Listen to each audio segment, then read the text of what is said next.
Kita datang ke sini sendiri dan kita akan mati juga sendiri.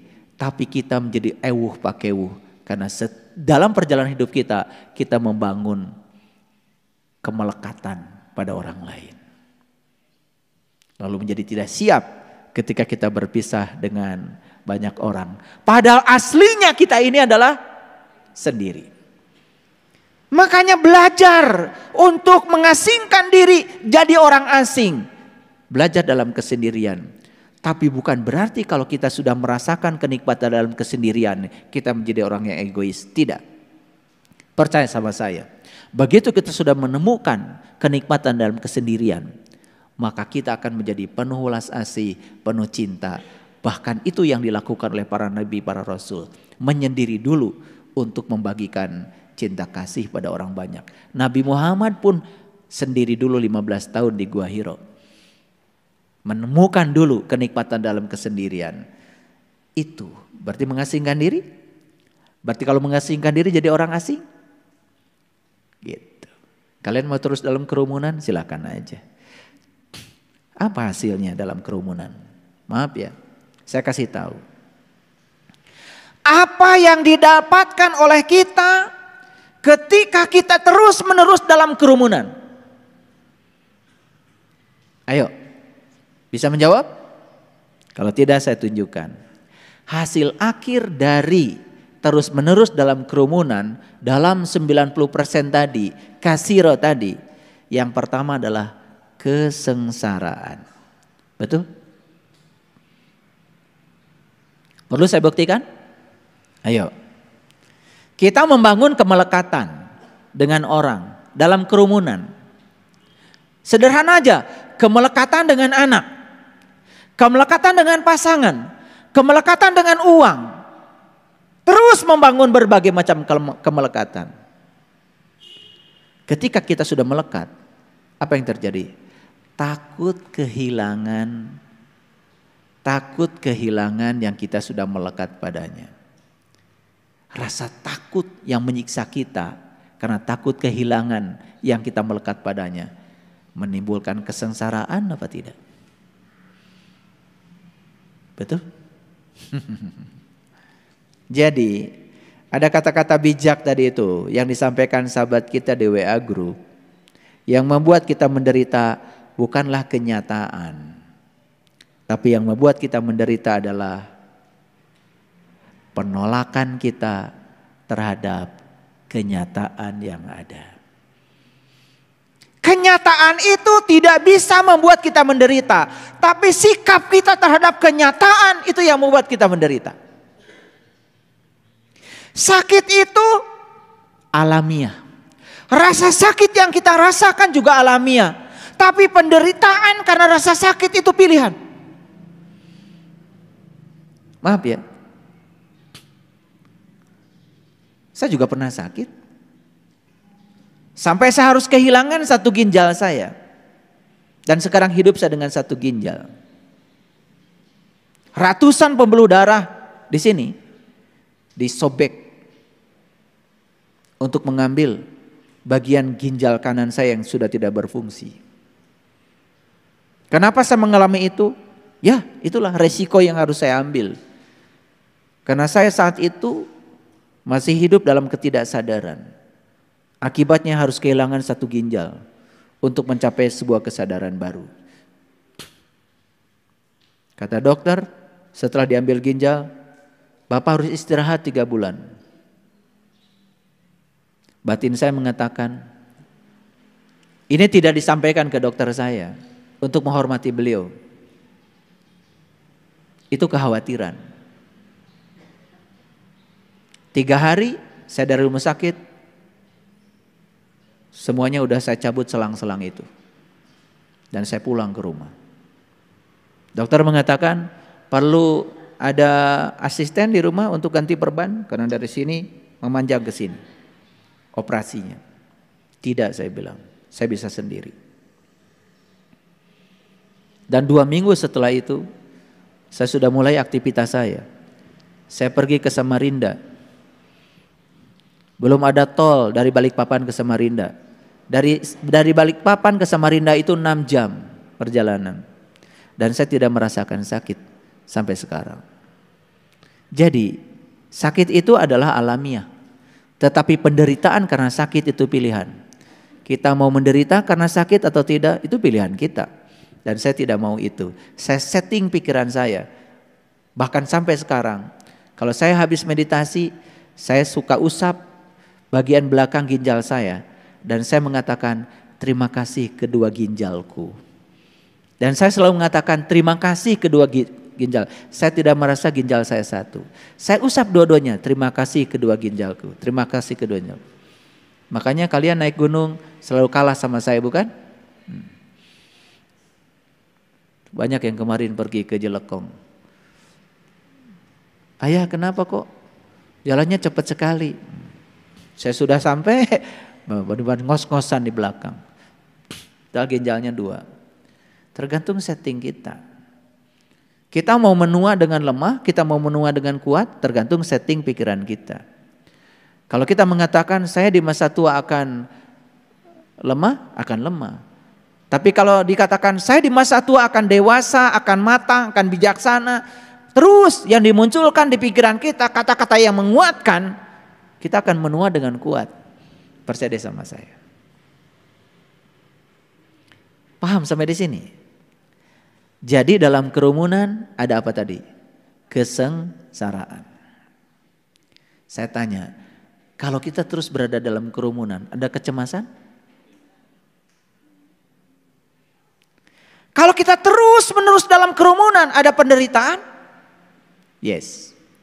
Sepanjang kalian berada dalam kerumunan, terus saja mengikuti pola pikir kebanyakan orang. Tidak mau mengasingkan diri, tidak mau jadi singa, terus aja jadi domba. Selama itu pikirlah, kita akan menemukan kesengsaraan, kecemasan, penderitaan. Saya tanya lagi berikutnya. Siapa yang mengajarkan keserakahan kepada kita? Kerumunan, bukan? Dulu kalian lahir ke sini sendiri, tidak ada keserakahan. Tapi kerumunan telah mengajarkan keserakahan. Apa yang terjadi? Duitnya harus paling banyak, rumahnya harus paling banyak, mobilnya harus paling banyak, tanahnya harus paling banyak. Siapa yang mengajarkan itu? Bukankah kerumunan? Siapa yang mengajarkan kekerasan? Siapa yang mengajarkan kekerasan? Kerumunan, bukan? Dulu kalian datang ke sini penuh cinta kasih. Tapi ayahnya, ibunya pertama kali yang mengajarkan kekerasan.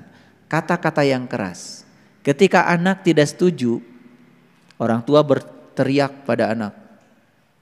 Kata-kata kotor muncul dari ayah ibunya. Masuk ke mana? Siapa yang mengajarkan kekerasan?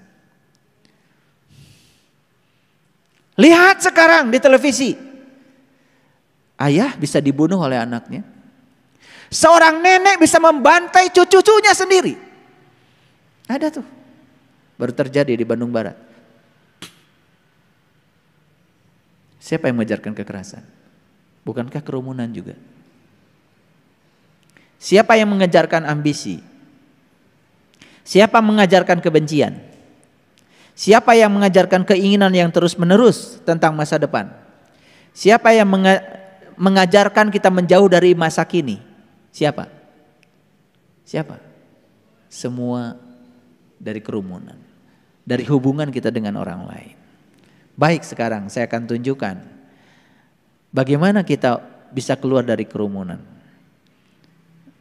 Oke, tahu surat Al-Kahfi? Tahu surat Al-Kahfi? Cerita tentang apa? Tentang gua. Tahu gua?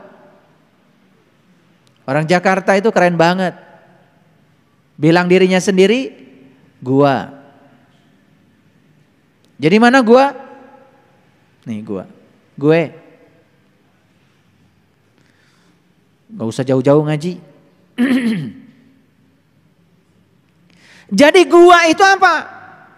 Gue, aku, saya. Jadi surat Al-Kahfi cerita tentang gua. Cerita tentang siapa? Tentang perjalanan meniti ke dalam diri. Tentang melihat ke dalam diri, mendengar ke dalam diri, mendengarkan suara kita sendiri, merasakan napas kita sendiri, itu urusan gua itu.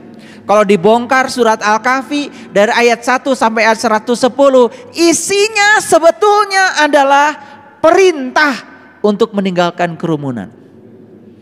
Perlu saya buktikan? Mari kita buktikan.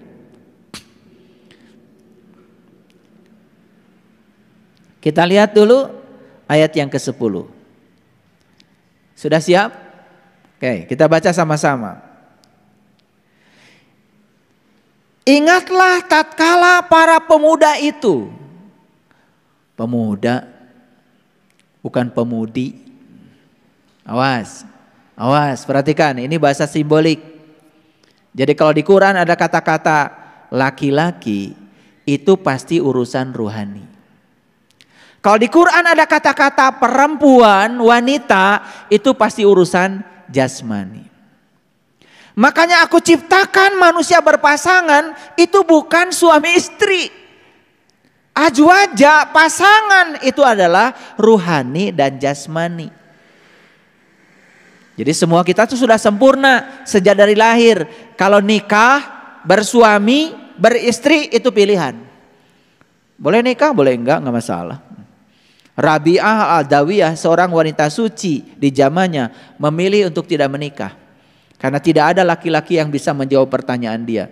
Termasuk seorang sufi besar, sekelas Hasan Al-Basri di zamannya. Saat melamar Rabi'ah Al-Adawiyah, dikasih pertanyaan sama Rabi'ah. Apa pertanyaannya? Wahai Hasan Al-Basri, kalau kamu mau jadi suami saya, tolong jawab pertanyaan saya. Kalau kamu bisa menjawab, saya akan terima lamarannya. Rabi'ah Al-Adawiyah tidak terima mas kawinnya itu emas. Tidak terima mas kawinnya uang. Beda sama kalian. Minta mas kawinnya adalah jawaban atas pertanyaannya. Itu mas kawinnya. Luar biasa itu. Belum pernah saya mendengar lagi ada wanita di masa kini minta mas kawinnya jawaban atas pertanyaan. Apa pertanyaannya?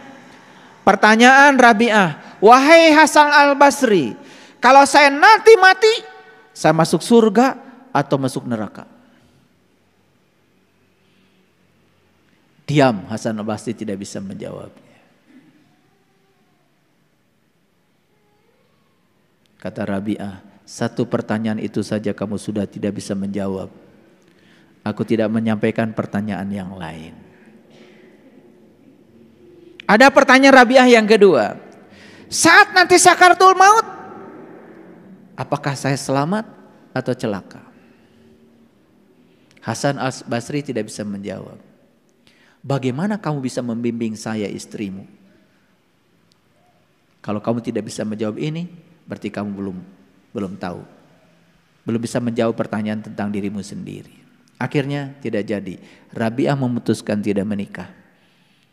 Wanita soleh di zamannya, Rabi'ah, wanita sufi yang sangat luar biasa. Saya sudah pergi ke Yordan. Saya sudah pergi ke sana, ke Palestina. Ya. Di apa itu? Di kebun zaitun itu. Ada rumahnya Rabi'ah Al-Adawiyah. Itu terkenal, rumahnya itu cuman 1 kali 2 meter saja. Kenapa? Rabi'ah kan terkenal dengan kata-kata bijaksana.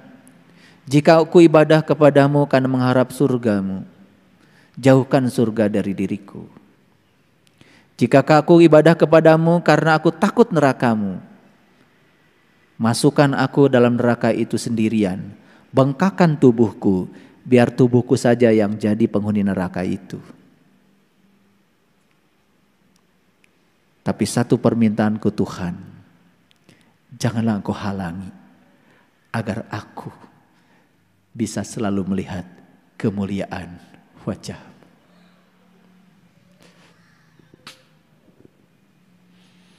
Hanya satu permintaan beliau,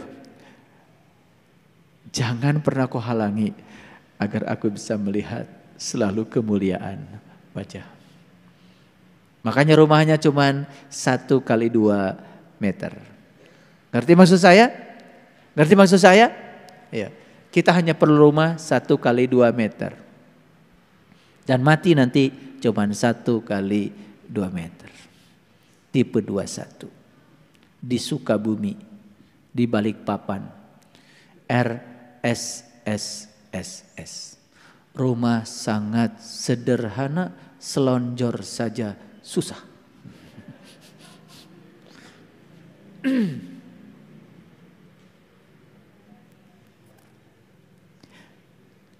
Apakah beliau tidak mendapatkan tantangan di zamannya?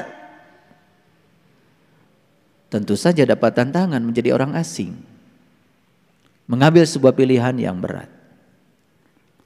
Tetapi kalau tinggal dalam kerumunan terus menerus, akan punya pola pikir kerumunan. Oke, lihat saya semuanya. Jadi kenapa pemuda? Pemuda itu lambang dari rohani. Yang harus diperjalankan oleh Bapak Ibu bukan jasmani. Rohanimu itu, jiwamu itu, perjalankan. Laki-lakimu itu perjalankan. Makanya menjadi sangat masuk akal. Ketika kita haji kan perjalanan spiritual. Makanya saat haji yang pakai ihram cuman laki-laki. Karena yang bisa disucikan cuman jiwa. Tubuh tidak bisa disucikan. Air kencing aja masih tersisa di dalam. Berak aja masih tersisa di dalam. Kalian aja so suci. Awas. Habis wudu luar biasa. Merasa paling suci aja. Betul? Makanya di Quran kan ada kata-kata begini. Dengarkan saya bicara biar semuanya mengerti. Inna awala baitin wudi'a linnas. Rumah pertama yang aku bangun wudi'a, untuk perpisahannya manusia. Wudu. Tapi di Quran kebanyakan diterjemahkan rumah yang pertama dibangun oleh Allah untuk berkumpulnya manusia. Gak ada di situ berkumpul. Inna awala baitin wudi'a linnas. Rumah yang pertama aku bangun untuk wudunya manusia, berpisahnya manusia. Lallati bibakata mubarakah, bakah al mubarakah, tempat tersembunyi yang aku berkahi. Di mana itu? Itulah yang namanya kolbu. Itu yang namanya Baitullah. Itu yang namanya rumah Allah. Itu rumah pertama yang aku bangun untuk kamu wudu. Wudu itu artinya berpisah. Berpisahlah kamu dengan yang selain Allah. Maka saat itu kamu akan menyatu dengan Allah. Siapa yang berhasil wudu, maka dia akan berhasil sholat. Sholat artinya manunggal, menyatu dengan sang jati diri. Itu baru benar. Bagaimana dengan wudu yang syariat pakai air? Silahkan, itu juga bagus. Syariatnya juga dijalankan. Kalau tidak dicuci wajahnya juga kotor. Upilnya juga tidak bersih. Betul nggak? Tapi kalau sudah bersuci pakai air, wajah kita sudah dicuci, jangan menganggap kita sudah mencapai kesucian. Sepanjang kita masih punya kemelekatan dengan selain itu, dengan selain Allah, belum suci. Siapa yang masih melekat pada yang selain Allah, tidak akan bisa manunggal, menyatu dengan Allah. Sekarang kita lihat ayat ini pelan-pelan. Ayo baca sama-sama. Ingatlah tatkala para pemuda itu mencari tempat berlindung ke dalam gua. Siapa yang mencari tempat berlindung ke dalam gua? Pemuda. Mana guanya? Gue. Jadi berlindung kemana? Keluar apa ke dalam? Ke dalam. Bukan cari gua. Pergi ke gua Pakar, pergi ke gua Lalai, pergi ke gua Pawon. Hati-hati di gua Pawon, seur kalong. Begitu masuk ke gua Pawon, bau. Karena apa? Kalongnya banyak, di situ mereka berak. Gak sehat. Tapi ini gua kok sehat. Karena kita disuruh masuk ke dalamnya, betul nggak? Ulangi lagi. Tatkala para pemuda itu mencari tempat berlindung ke dalam gua. Berarti kalau berlindung ke dalam gua, guanya aman nggak? Aman nggak? Kalau kalian berlindung ke sini, aman nggak? Aman. Karena yang membuat kita celaka itu karena kita keluar terus. Begitu mencari tempat berlindung ke dalam diri, pertama kita tidak akan ada konflik dengan diri kita sendiri. Begitu sudah tidak ada konflik dengan diri sendiri, kemungkinan konflik dengan orang di luar diri kita sangat kecil. Orang yang sudah menemukan welas asih di dalam, pasti asihan keluar. Orang yang sudah menemukan kesucian di dalam, apapun yang di luar menjadi suci kelihatannya. Ayo, saya mengajak kalian semua meniti ke dalam diri. Ayo, tinggalkan kebanyakan orang, masuk ke dalam gua, tempat berlindung yang disediakan Tuhan. Itulah Baqah al-Mubarakah, tempat tersembunyi yang diberkahi. Di situ tidak ada konflik.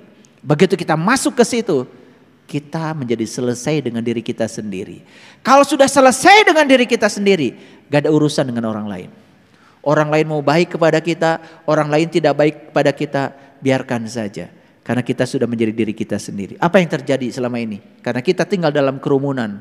Orang baik sama kita, kita baik sama dia. Orang lain tidak baik sama kita, kita pun tidak baik sama dia. Begitu terus hidup kita seterusnya. Karena kita tidak mencari tempat yang aman di dalam. Mari kita lihat ayat ini. Kata-katanya luar biasa. Faqalu, si pemuda tadi yang mencari tempat berlindung ke dalam dirinya, apa yang dia katakan? Rabbana atina min ladunka rahmatan wa hayyi' lana min amrina rasyada.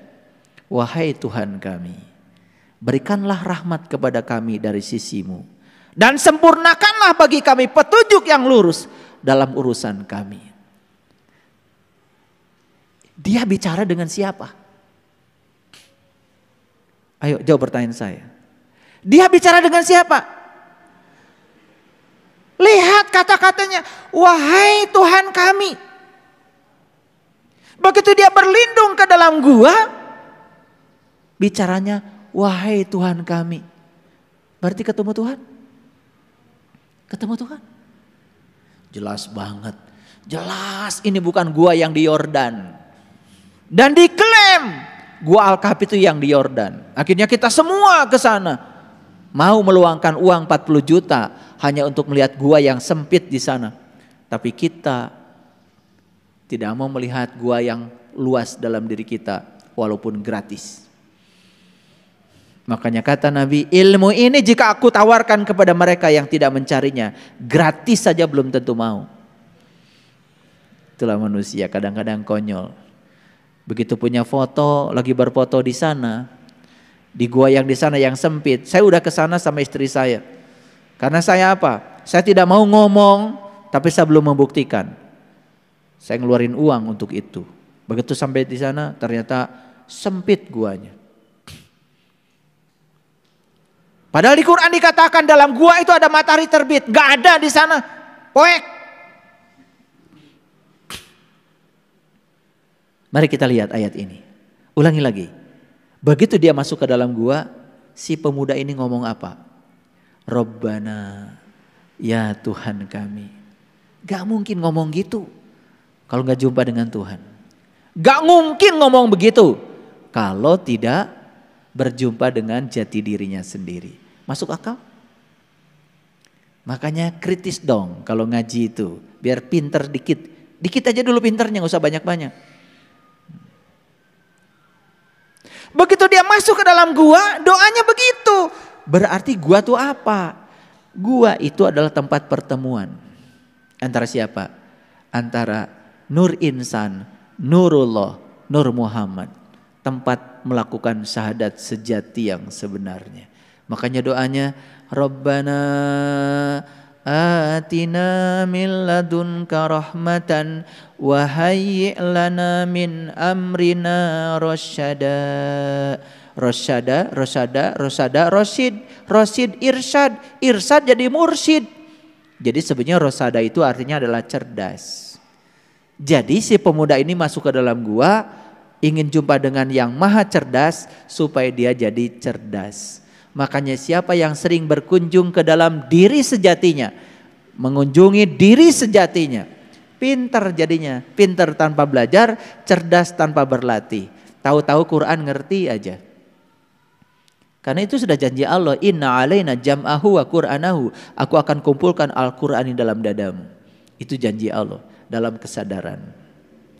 Clear sampai di sini. Jadi orang ini pergi kemana? Ke gua. Meninggalkan siapa? Kerumunan. Akan dianggap orang asing? Mungkin awalnya. Tetapi ketika dia sudah berkunjung ke dalam gua, bertemu dengan yang pemilik gua, dia menyerap sifat-sifat yang ada pada sang pemilik gua itu, maka dia tahaluk bi ahlakillah. Walasan, asihan, peduli, itu hasilnya. Itulah Nabi Muhammad, itulah Nabi Isa, itulah Nabi Musa, itulah Nabi Ibrahim, itulah Nabi Musa. Mereka semua masuk dulu ke dalam gua, menemukan jati dirinya. Begitu sudah keluar dari gua, bukan jadi orang asing lagi. Bahkan dia bisa memberikan kedamaian dan ketentraman sama kerumunan. Sampai di sini ngerti? Oke, lanjut dulu. Jangan dulu puas. Kemudian Allah mengatakan, maka kami tutup telinga mereka beberapa tahun dalam gua itu. Ditutup apanya? Ditutup apanya? Telinganya. Coba kalau ditutup telinga apa? Hening, bening. Suara dari luar yang membuat pikiran kita terganggu. Hening, bening. Ini Quran. Jadi jelas ya.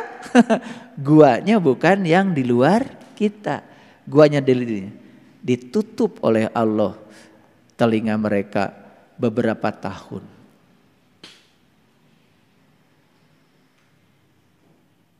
Coba, mana yang paling bagus?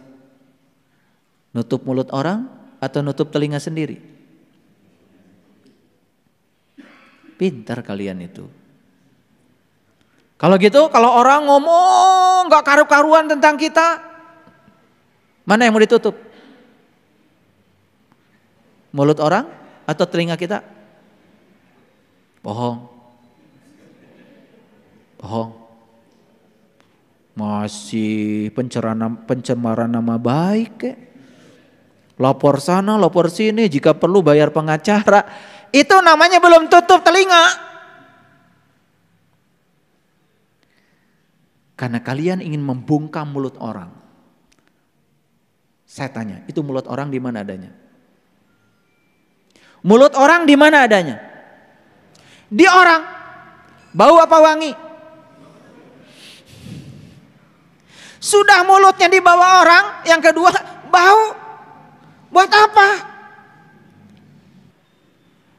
Jadi tutup mulut orang atau tutup kuping sendiri? Kalau tutup kuping sendiri kan gampang. Kupingnya dibawa-bawa oleh kita. Dekat lagi. Tinggal tutup aja. Sesederhana itu. Makanya begitu masuk ke dalam gua, diumpamakan di ayat ini, si pemuda itu ditutup kupingnya beberapa tahun. Berarti hening, bening, gitu. Aduh, kalau dibongkar nih surat Al-Kahfi ini keren banget. Kalian juga keren, tiap hari Jumat baca ini toh, supaya rezekinya banyak, katanya begitu. Alhamdulillah rezekinya makin susah ya. Habis kita ini ngikutin kerumunan. Karena kalau di kerumunan kan pelajarannya, siapa yang baca ini sekian kali setiap hari ini, dibebaskan hutangnya. Begitu? Percaya. Kalau ingin bebas hutang, ya dekat-dekatlah sama orang kaya. Bukan baca itu sekian kali. Lucu-lucu aja kita ini. Kalau dikasih yang nyata-nyata nggak mau. Saya bukan berarti tidak percaya itu. Betul kata-kata itu, tapi dibacanya bukan begitu. Dimaknai isinya, terapkan dalam hidup. Lihat saya semua. Begitu kita berkunjung ke dalam gua, ketemulah dengan Dia, Allah yang Maha Kaya. Kalau sudah bertemu dengan Allah yang Maha Kaya, merasakan kehadirannya, Dia akan bisa menggerakkan semua tangan-tangannya untuk mengayakan kita. Betul nggak? Asal kitanya usaha. Pengen tahu nggak caranya memindahkan uang dari rekening orang ke rekening kita? Mau? Kalau kalian nggak mau ya udah nggak saya kasih tahu. Nih, lihat saya semua. Ayah Asep itu rekeningnya banyak tuh duitnya. Sekarang mau saya pindahkan ke rekening saya. Gimana caranya? Pertama kenalan dulu dong sama Ayah Asep. Betul nggak? Setelah itu kemudian saya bilang sama Ayah Asep, Ayah Asep, bisa nggak saya kerja sama Ayah Asep? Boleh Pak Saiful. Saya sekarang mau kerja bagian ngambilin telur aja deh. Karena Ayah Asep punya peternakan meri kan? Itik. Saya kerja sama beliau. Bagian ngambilin telur. Jual ke pasar. Setorkan sama Ayah Asep. Sebulan itu uang dari rekeningnya Ayah Asep pindah ke rekening saya. Nyata apa tidak? Melanggar hukum apa tidak? Gitu aja. Gampang kok. Terus aja habis sholat minta rezeki sama Allah. Kata Allah, rezeki mah Ayah Asep.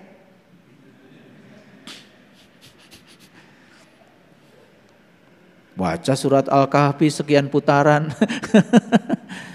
Malah jadi bikin jauh rezekinya. Kenapa? Habis waktu baca itu. Udah gitu gak ngerti lagi. Coba pakai nalar. Jadi yang dibaca itu sebetulnya bukan dibaca Arabnya, bukan. Pahami isinya, terapkan dalam hidup. Kaya.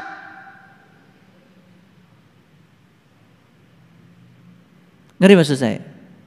Jadi hari ini saya kasih tahu cara memindahkan uang dari rekening orang. Bunda Yani itu di rekeningnya banyak duitnya. Gimana caranya? Gampang kok supaya pindah ke rekening saya. Gimana caranya? Saya kerja sama aja dengan beliau. Betul nggak? Beliau punya pabrik kue. Bunda, pemasaran kuenya sama saya aja. Saya punya cara untuk memasarkan kue yang keren. Pindah nggak kira-kira itu uangnya dari rekening dia ke saya? Pindah. Saya ini gini-gini juga punya keahlian memindahkan uang dari rekening orang. Makanya rekening saya bertambah terus. Hebat gak saya? Iya. Sakti itu. Nah itu namanya sakti. Ya. Pada pindah itu. Makanya nih. Suka bunyi di sini tuh. Nih. Kalau udah getar itu, wah ini. Udah ada notifikasi. Ada transferan 2 juta. Kan gak mungkin orang tiba-tiba transfer duit sama saya kalau gak ada hubungan. Betul gak? Iya. Begitu saya tulis, terima kasih Ayah, bukunya sudah sampai. Oh beli buku, kan pindah rekeningnya dia ke saya. Betul gak? Bikin karya, saya bikin buku. Buku dibeli orang, kan begitu dibeli pasti uangnya pindah ke rekening saya. Sakti kan? Gitu aja. Coba cari rezeki itu yang nyata. Ini dari tadi saya ngomong paham gak? Tutup telinganya. Artinya apa? Jangan kamu berubah dengan apa kata orang tentang dirimu. Jadi orang asing. Jadi dirimu sendiri. Itu keren. Lanjut. Nah ini tambah kencang lagi nih ayatnya. Ayat 12. Kemudian kami bangunkan mereka Jadi ketika si pemuda masuk ke dalam gua itu, hakikatnya dalam bahasa Quran tuh dia tidur. Makanya harus dibangunkan lagi. Nah, tidur dalam bahasa hakikat artinya adalah kita menjadi fana dengan kehidupan ini. Karena menunggal dengan sang pemilik semesta raya. Itu yang disebut dengan tauhid. Tauhid itu bukan ilmu mengesahkan Tuhan. Ilmu memanunggal, merasakan kehadirannya. Ayo belajar tauhid mengesahkan Tuhan. Tuhan gak perlu diesahkan, udah Maha Esa kok. Kamu lagi mau mengesahkan Tuhan, emang bisa? Kita ini disuruh mengesah kok dengan Tuhan. Makanya Pancasila bukan satu Tuhan yang Maha Esa, enggak, ketuhanan yang Maha Esa. Bukan disuruh mengesahkan Tuhan, kita disuruh merasakan kehadirannya. Tuhan dan ketuhanan beda. Tuhan itu being, tapi ketuhanan experience of being. Pakai bahasa Inggris sedikit biar tambah gak ngerti. Tuhan itu being, being itu apa? Keberadaan. Experience of being itu artinya merasakan keberadaannya Tuhan. Itu namanya ketuhanan. Sing ngerti atuh. Hayo maca Pancasila tiap tanggal 17. Makanya sila kedua bukan manusia yang adil dan beradab, kemanusiaan. Keren banget Bung Karno itu dan leluhur kita bikin Pancasila. Maka yang anti Pancasila itu karena nggak ngerti kemanusiaan. Apa itu? Nilai kemanusiaannya manusia itu adalah nilai ketuhanan. Keilahian Tuhan itu ada pada nilai kemanusiaan. Makanya lihat, banyak manusia yang kehilangan kemanusiaannya, malah jadi kebinatangan. Karena nilai manusia terletak pada kemanusiaannya. Ar-Rahman, Ar-Rahim, Al-Malik, Al-Qudus, As-Salam, Al-Mu'min. Itu nilai-nilai kemanusiaan yang ditiupkan bersama ruhku ke dalam diri manusia. Disebutnya Asmaul Husna. Gitu. Darwe maca Asmaul Husna. Bukan dibaca Asmaul Husna itu. Wujudkan menjadi akhlak kita. Tahaluk bi akhlakillah. Itu baru benar itu. Itu berdoa yang benar pakai Asmaul Husna, bukan dibaca terus. Ini lompatan nih, ngajinya lompat dikit. Belum banyak lompatnya baru dikit. Nah, kemudian kami bangunkan mereka agar mereka mengetahui manakah di antara kedua golongan itu yang lebih tepat dalam menghitung berapa lama tinggal dalam gua. Siapa kedua golongan itu? Satu golongan yang masuk ke dalam gua, dua golongan yang tidak masuk. Satu kelompok yang sedikit, yang satu lagi kelompok yang banyak. Saya kasih tahu Bapak Ibu, dalam Quran surat Al-Ma'arij dikatakan, satu hari dalam cahaya sama dengan 50.000 tahun di alam dunia. Jadi orang yang meniti ke dalam diri masuk ke dalam guanya, walaupun beberapa detik saja di sana, hitungan Allah ribuan tahun. Makanya beda hitungannya. Makanya kalau memahami Quran itu harus holistik, harus komprehensif. Ayat bil ayat. Itulah pentingnya kita hafal Quran. Kalau hafal kan gampang, petanya itu jelas di sini, ya. Jelas. Lanjut lagi. Ayat 13. Ayo perhatikan ayat ini. Nahnu nakusu alaika naba'ahum bilhaq. Kami kisahkan kepadamu cerita ini dengan benar. Maaf ya, di sini tidak ada kata-kata Muhammad. Enggak ada dalam bahasa Arabnya. Nahnu nakusu alaika. Alaika ya kepada siapa saja yang mau meniti ke dalam gua. Siapa saja yang mau meniti ke dalam gua, itulah Ashabul Kahfi yang sebenarnya. Jadi Ashabul Kahfi bukan soal sejarah. Ashabul Kahfi adalah learning to be, bukan learning to know. Buat apa kita cerita Ashabul Kahfi di masa lalu? Daripada kita cerita itu, lebih bagus kita menjadi Ashabul Kahfi di masa kini. Itu ngaji baru benar. Itu namanya learning to be. Belajar menjadi, bukan learning to know. Dunia pendidikan kita tidak akan menghasilkan manusia berkesadaran. kalau hanya learning to know, hanya menghasilkan manusia-manusia penghafal. Kita tidak butuh manusia penghafal sekarang. Yang dibutuhkan adalah manusia pengamal.